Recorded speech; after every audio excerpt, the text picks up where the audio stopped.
Sorry. Do you want me to ask it again?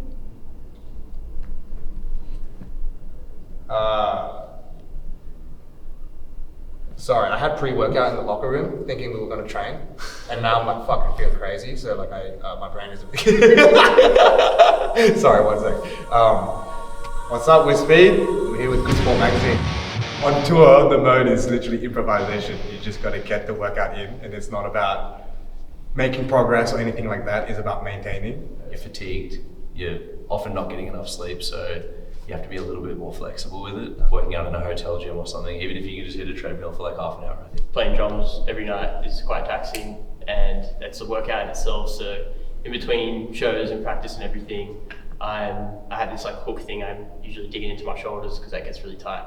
So there's a lot of remedial stuff for me. Maybe a little bit controversial to talk about because a lot of times masculinity can kind of be used as like a representative of like the idea of power or control. And I think we've also used the notion to, I think, formulate our own identity and formulate our own definition of what masculinity is, both in a physical sense, like in the gym, for example, or in something like hardcore. And I think the thing that we take from it is like that idea of power and control, while it can be like something that's abused, it's also something that you can use to empower other people and to empower yourself in a positive way. And so I think like our idea of what masculinity is more about like consolidating that power for yourself and using it to help other people. And I think that's what we try to do with our band. And I think the same goes for getting in the gym, you know what I mean? I think we want to be the strongest form of ourselves, not because, you know, of any sort of like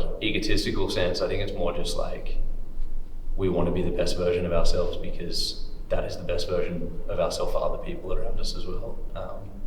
Hardcore as well is something that has introduced me, at least in my personal experience, to so many different people from all different walks of life who have experienced different stories, and in ways that I would never have met if not for going to shows like 20 years ago.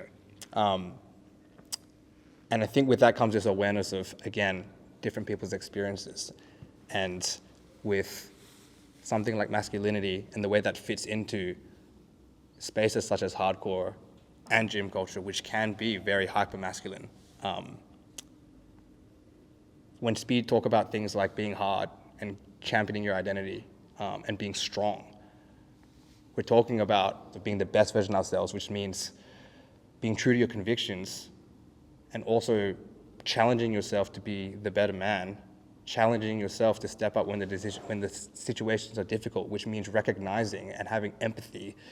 But I don't think we feel represented by what is considered to be a traditional version of masculinity. I think we take pride in defining it ourselves.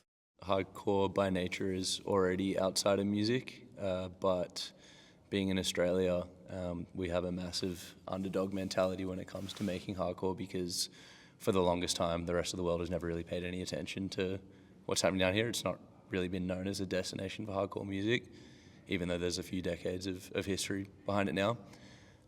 So I think the impact that that's had is that it's kind of like its own world here in Australia, you know what I mean? People engaging in Australian hardcore culture are doing it for that community only, with no expectation that it is going to take them anywhere beyond that.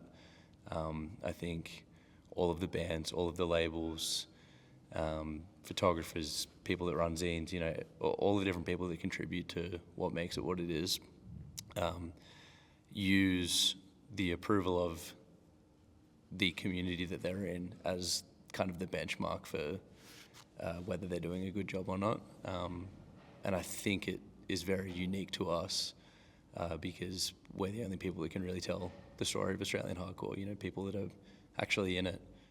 I mean, we've been trying to really focus on playing all ages shows in Australia because when we got into hardcore, we were teenagers. And I think it's, as we've gotten older, it's become harder and harder to create a space for all ages hardcore in Australia.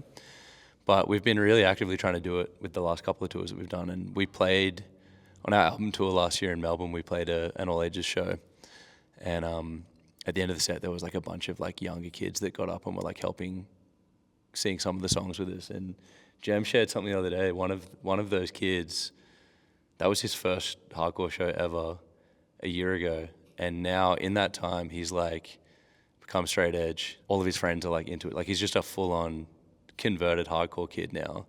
And I think like little stories like that are the coolest thing at the moment. Like people just discovering hardcore for the first time, especially when they're young, and just us being able to help like be that like point of initial like introduction is a very valuable thing to us, because that's kind of the point of us doing this, you know what I mean? We're literally watching kids like people fall in love with hardcore. Like we're seeing that process happen in front of us and watching them evolve. Like they're coming to their first show wearing like a Guns N' Roses tee, and then the next show they're literally spin kicking to a Coldest Life cover, you know, wearing a fucking Youth of Today shirt. Now we're in our mid-30s and we're so grateful for the lives that we have, which is so hugely informed by this thing that we all love and share.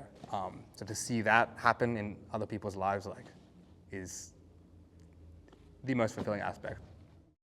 Left of field is not really a term that we would ever use to, I don't think, describe ourselves or anything. I think that's why we're not in the process of necessarily comparing ourselves or anything. It's like comparing ourselves to ourselves. I think in 2025, like, it's very easy to feel very helpless with the situation of the world. But just like many other things, we feel very grateful to exist in the small world that we do exist in, because hardcore has given us the tools to feel like we can make a meaningful difference to the people around us. And I think that that is probably one of the things that most people struggle with in society, is the impact that they can make in a world that makes you feel so insignificant.